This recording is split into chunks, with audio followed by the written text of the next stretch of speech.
সবাই ভগবত গীতা নিয়ে আমরা বসি, সাধারণত যার যার গীতা যারই যেরকম আছে সেটাই একটু করে পড়ি।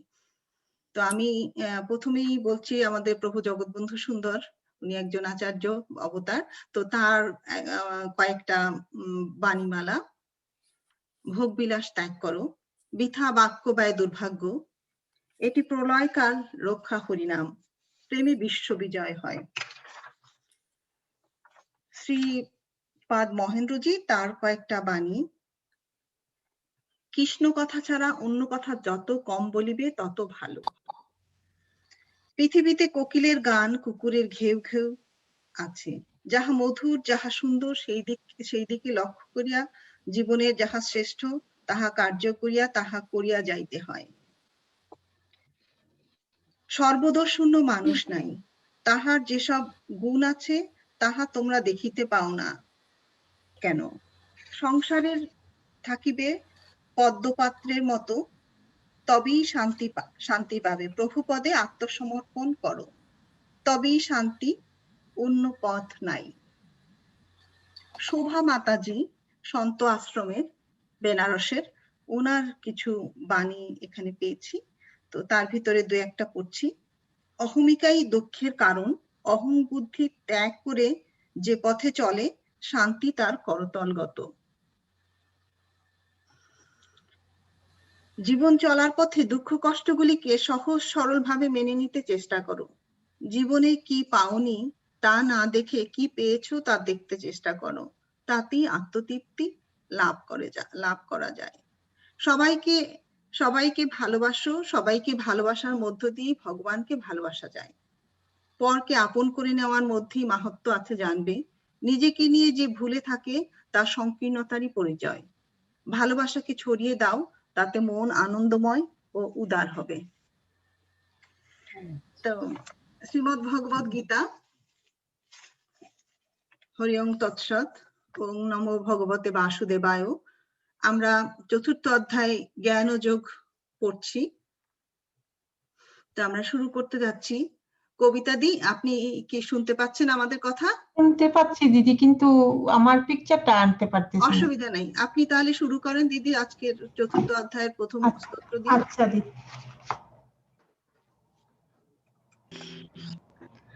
ওম নমো ভগবতে বাসুদেবায়। ওম নমো ভগবতে বাসুদেবায়। ওম নমো ভগবতে বাসুদেবায়। শ্রীমদ্ ভগবদ গীতা চতুর্থ অধ্যায় জ্ঞান যুগ। শ্রী ভগবান উবাচ ইমং বিবস্বতে যুগং প্রত্যবানোহমব্যয়ম বিবস্বানমে প্রাহ মনুরিক্ষো কবে অব্রবীত। পরমেশ্বর ভগবান শ্রীকৃষ্ণ বললেন, আমি পূর্বে সূর্যদেব বিবস্বানকে এই অব্যয় নিষ্কাম কর্ম সাধ্য জ্ঞান যুগ বলেছিলাম।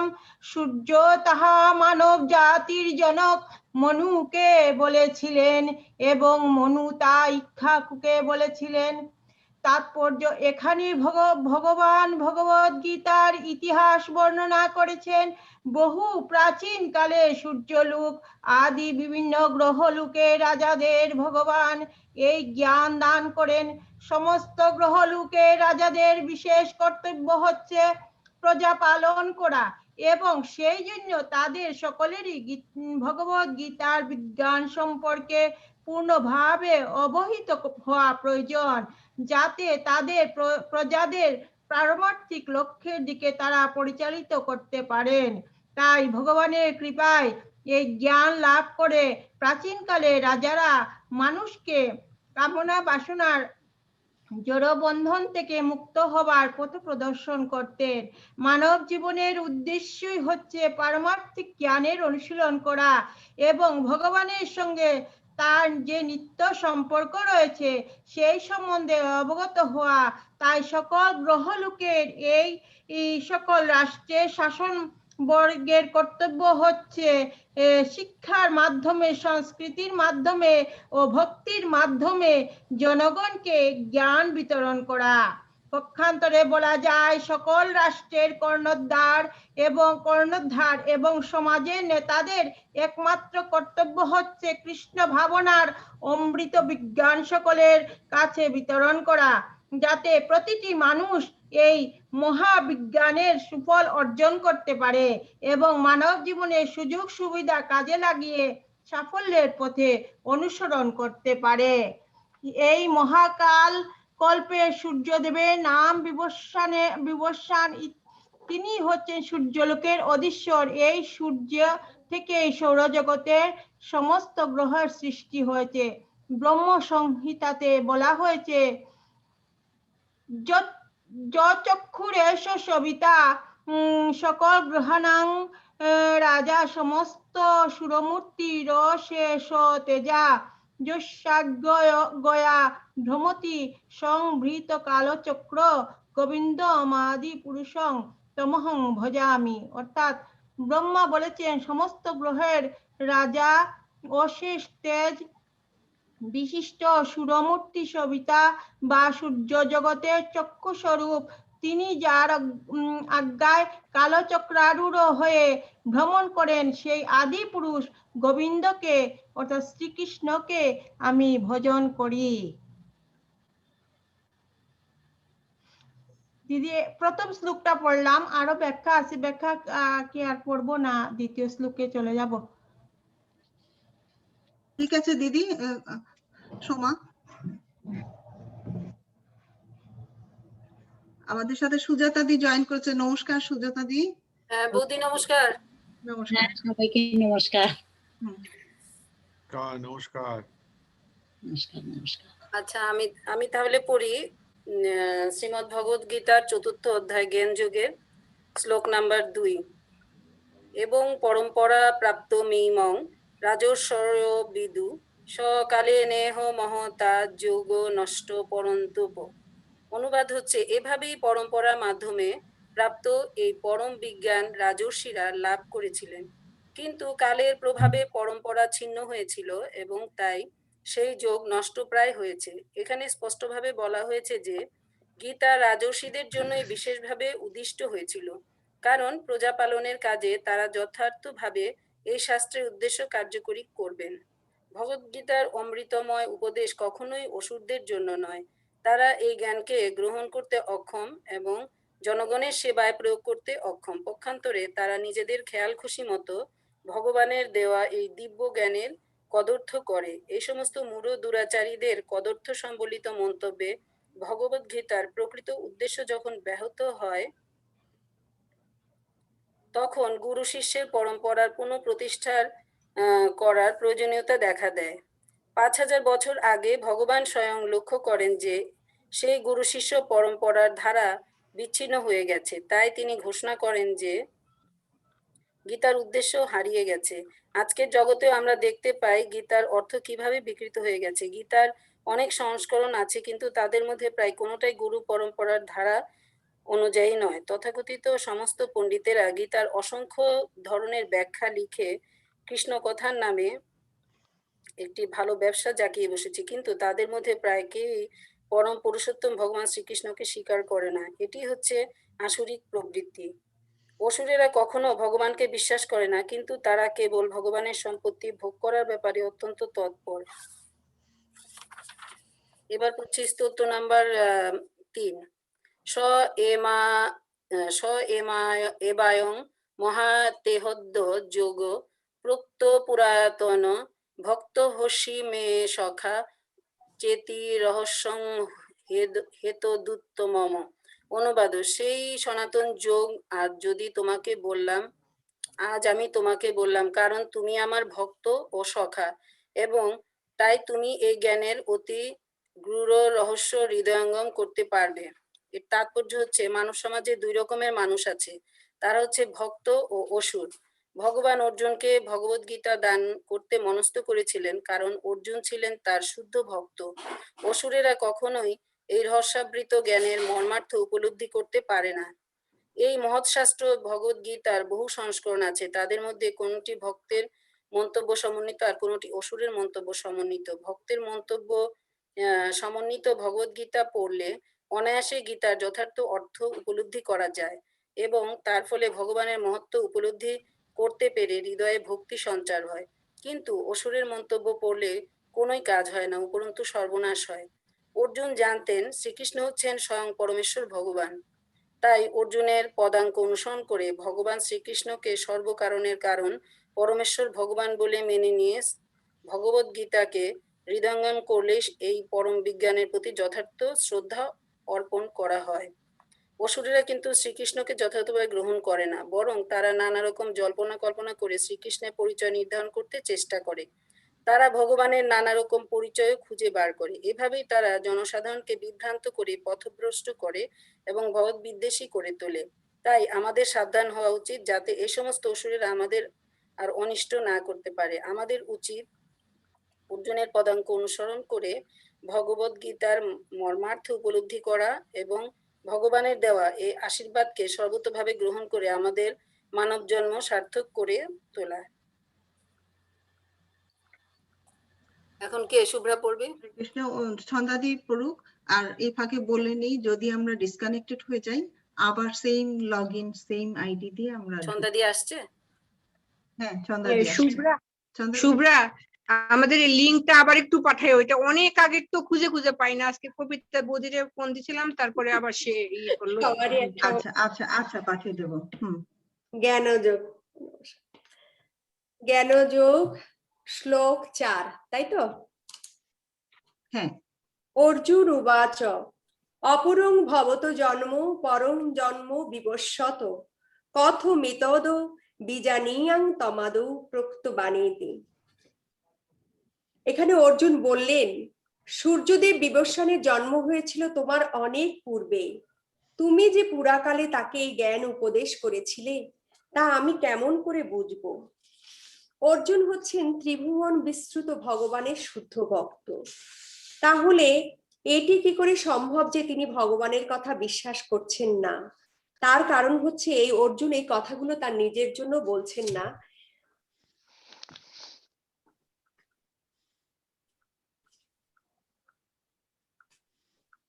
পক্ষান্তরে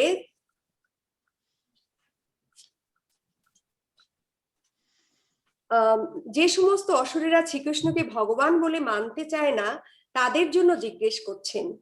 শ্রীকৃষ্ণ হচ্ছেন পরম পুরুষোত্তম ভগবান, সব কিছুর উৎস, পরম তত্ত্বের শেষ কথা। সাধারণ মানুষের পক্ষে এটি বুঝতে পারা খুবই কঠিন যে বসুদেব ও দেবকীর সন্তান শ্রীকৃষ্ণ কিভাবে অনন্ত শক্তির উৎস ও অনাদির আদি পুরুষ ভগবান হতে পারেন। তাই অর্জুন শ্রীকৃষ্ণকে সেই সম্বন্ধে প্রশ্ন করছেন যাতে তিনি নিজেই তার পরিচয় দান করে সকলের সন্দেহের নিরসন করেন। শ্রীকৃষ্ণ যে স্বয়ং ভগবান সেই কথা আজ নয়, পুরাকাল থেকে সমগ্র জগতের সকলেই বিশ্বাস করে আসছে যে শ্রীকৃষ্ণ স্বয়ং ভগবান, কিন্তু অসুরেরা কখনোই তা মানতে চায় না। তাই অর্জুন এই প্রশ্নটি তার কাছে উপস্থাপিত করেছিলেন যাতে তিনি নিজেই যথার্থ ব্যাখ্যা দিতে পারেন। পরবর্তী শ্লোকে শ্রীকৃষ্ণ বলছেন, শ্রী ভগবান উবাচ বহুনি মে ব্যতীতানি জন্মানি তপচার্জুন তান্নহং বেথ সর্বাণি নথং বেথ পরন্তপ। পরমেশ্বর ভগবান বললেন, হে পরন্তপ অর্জুন, তোমার ও আমার বহু জন্ম অতীত হয়েছে, সেই সমস্ত জন্মের কথা আমি স্মরণ করতে পারি, কিন্তু তুমি পারো না। অর্থাৎ এখানে ভগবান বলছেন ভগবান স্বয়ং সম্পূর্ণ, তিনি সচ্চিৎ আনন্দময়, তার বিগ্রহ, তিনি সবকিছু স্মরণ করতে পারেন, তিনি পরম পুরুষোত্তম ভগবান।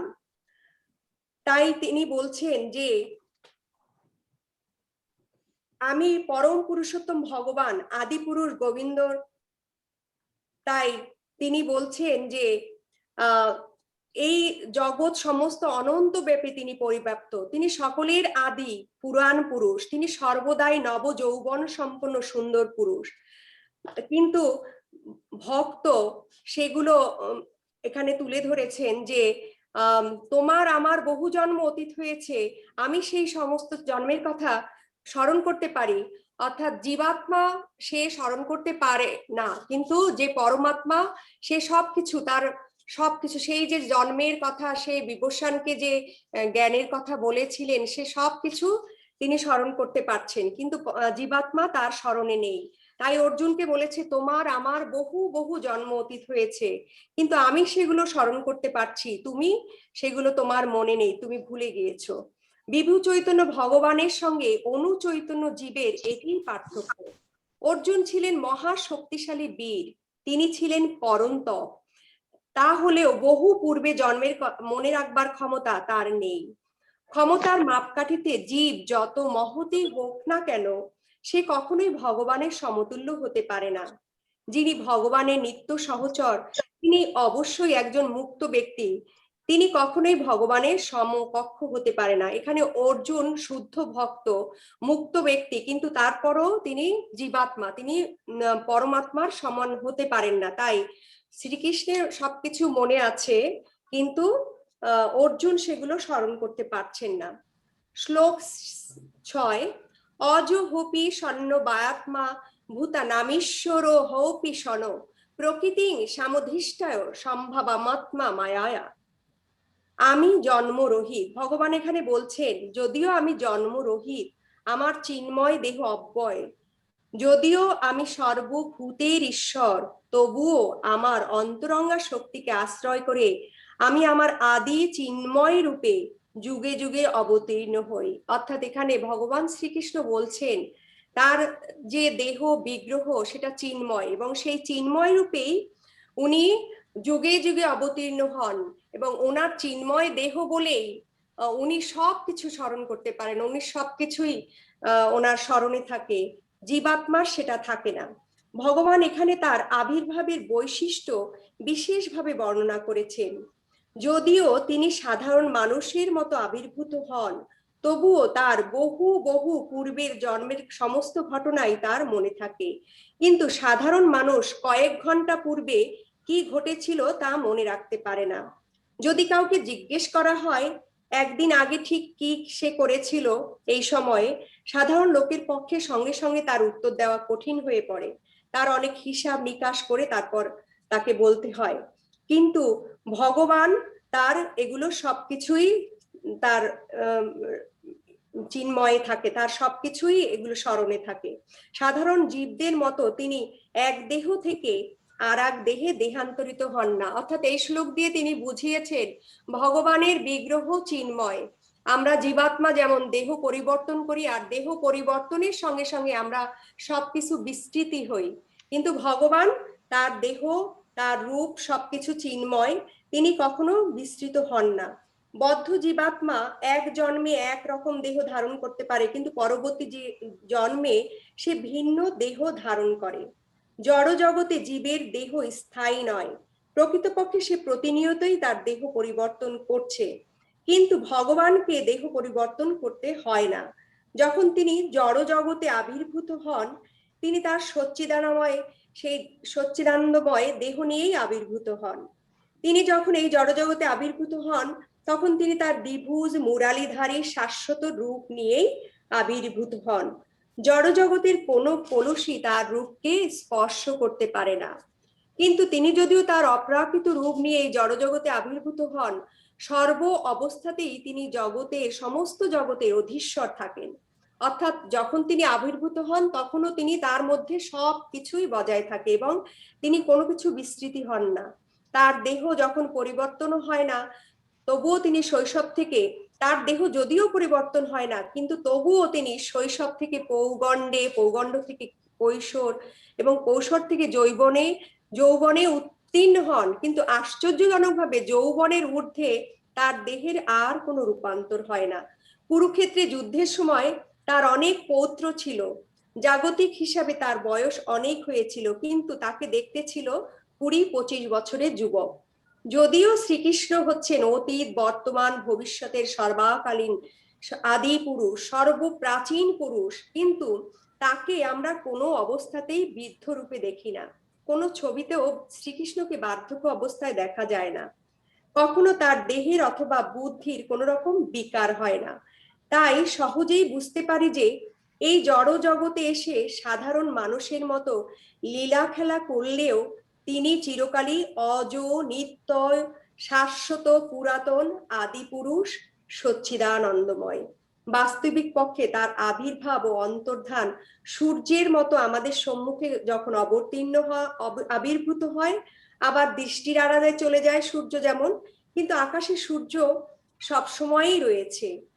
আমরা মাঝে মাঝে তা দেখতে পাই, আবার আড়ালে চলে গেলে আমরা মনে করি অস্তে গেছে, কিন্তু নির্দিষ্ট কক্ষপথে সময়ই রয়েছে। ভগবান সৎ, চিৎ, আনন্দময়, তিনি কোনো কিছুতেই প্রকৃতির দ্বারা কলুষিত হন। তাই প্রতিপন্ন হয়েছে যে পরমেশ্বর ভগবান অজ, তবুও মনে হয় তার বহুদা প্রকাশ রূপে তিনি যেন সাধারণ মানুষের মতোই জন্মগ্রহণ করেছেন।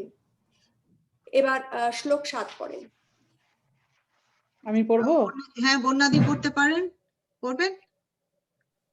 বন্যাদি আনমিউট করে নেন, তারপরে শিলাদির কাছে আসছি। আচ্ছা, আমরা যদি আমাদের এই সেশনটা আর 5 মিনিট চলবে, তারপরে আবার আমরা ঢুকবো সেম আইডি দিয়ে। হ্যাঁ, আমাদের সাথে রঞ্জিত দা ঢুকেছেন। নমস্কার দাদা, কথা হবে, আপনাকে নিয়ে আমরা কথা বলছিলাম। নমস্কার। হ্যাঁ দিদি, নমস্কার। শ্লোক 7, 8, নমস্কার। 9 পড়বো এবং সংক্ষিপ্ত অ্যাকচুয়ালি অনুবাদ আছে, আমার ব্যাখ্যা নাই। ছোট গীতা আজকে আমি জানতাম না, একবারে আমি 3টা শ্লোক পড়ে নিই। যদা যদা হি ধর্মস্য গ্লানির্ভবত ভারত অভ্যুত্থানমধর্মস্য তদাত্মনং সৃজামহং পরিত্রাণায় সাধুনাং বিনাশায় চ দুষ্কৃতাম ধর্ম সংস্থাপনার্থায় সম্ভাবি যুগে যুগে জন্ম কর্ম চে মে দিব্যমেবং য বেত্তি তত্ত্বত ত্যক্তং দেহং পুনর্জন্ম নৈতি মামেতি সহর্জুন। পৃথিবীতে যখনই ধর্মের গ্লানি হয় এবং পাপ বৃদ্ধি পায়, তখনই আমি শরীর ধারণ করিয়া পৃথিবীতে অবতীর্ণ হই। আমি যুগে যুগে অবতীর্ণ হইয়া সাধুদিগের পরিত্রাণ, পাপীদের বিনাশ এবং ধর্ম সংস্থাপন করি। যে ব্যক্তি আমার এই দিব্য জন্ম ও কর্মের কথা জানেন, সে ব্যক্তি মৃত্যুর পর আমাকে প্রাপ্ত হয়, তাহার আর পুনর্জন্ম হয় না। আসলে অনেক বড় কথা এটা, গীতা সবসময় আমরা দেখি, এটা মানে বোঝাটা খুবই কঠিন। আমি সেদিন রামকৃষ্ণ আশ্রমের মহারাজের একটা বক্তব্য শুনলাম। এখানে আমরা বলি যে সবসময় ঠাকুর আমাদের মাঝে আছেন, কিন্তু এটা আমরা ভাবি যখন আমাদের নিজের থেকে এটা কল্পনা করি, কিন্তু আমরা যখন উপর থেকে কল্পনা করি ঠাকুর তো সবখানে আছেন, কিন্তু আবার কোনোখানেই নাই। মানে তিনার যে অস্তিত্বটা, এটা কিভাবে উনি করছেন, এটা যদি আমরা বুঝতে পারি তাহলেই আমরা মোক্ষ লাভ করব। সে গীতায় উনি বলছে যে এটা যে বুঝতে পারে তার আর জন্ম হয় না। আমার মনে হয় এটাই ব্যাখ্যা। আমার ব্যাখ্যা নাই, অবশ্যই এক একজন এক একভাবে গীতা ব্যাখ্যা করে, এটা খুবই এটা ব্যাখ্যা পড়ে বোঝাটাও আবার কঠিন হয়ে যায়, আর কোন ব্যাখ্যাটা নিব সেটাও একটু কঠিন হয়ে যায়। নমস্কার, আপনারা কন্টিনিউ করেন। শিলাদি। শ্রীমদ্ ভগবত গীতা যথাযথ, অধ্যায় 4, জ্ঞানযোগ, শ্লোক 10। বিতরাগ ভয় ক্রোধা মন্ময়া মামু পাশ্রিতা বহব জ্ঞান তপস্যা পুত মদবমাগতা। অনুবাদ: আসক্তি, ভয় ও ক্রোধ থেকে মুক্ত হয়ে সম্পূর্ণরূপে আমাতে মগ্ন হয়ে একান্তভাবে আমার আশ্রিত হয়ে পূর্বে বহু বহু ব্যক্তি আমার জ্ঞান লাভ করে পবিত্র হয়েছে এবং এভাবেই সকলেই আমার অপ্রাকৃত প্রীতি লাভ করেছেন। তাৎপর্য, আগেই বলা হয়েছে যে সমস্ত মানুষ জড়ের প্রতি অত্যাধিক অনুরক্ত তাদের পক্ষে পরম তত্ত্বের সবিশেষ রূপ উপলব্ধি করা দুষ্কর। সাধারণত যে সমস্ত মানুষ দেহাত্ম বুদ্ধির দ্বারা প্রভাবিত তারা জড় বস্তু বা চিন্তায় এমনই মগ্ন যে তাদের পক্ষে ভগবানের ব্যক্তিত্ব সম্পন্ন সচ্চিদানন্দময় স্বরূপ উপলব্ধি করা প্রায় অসম্ভব।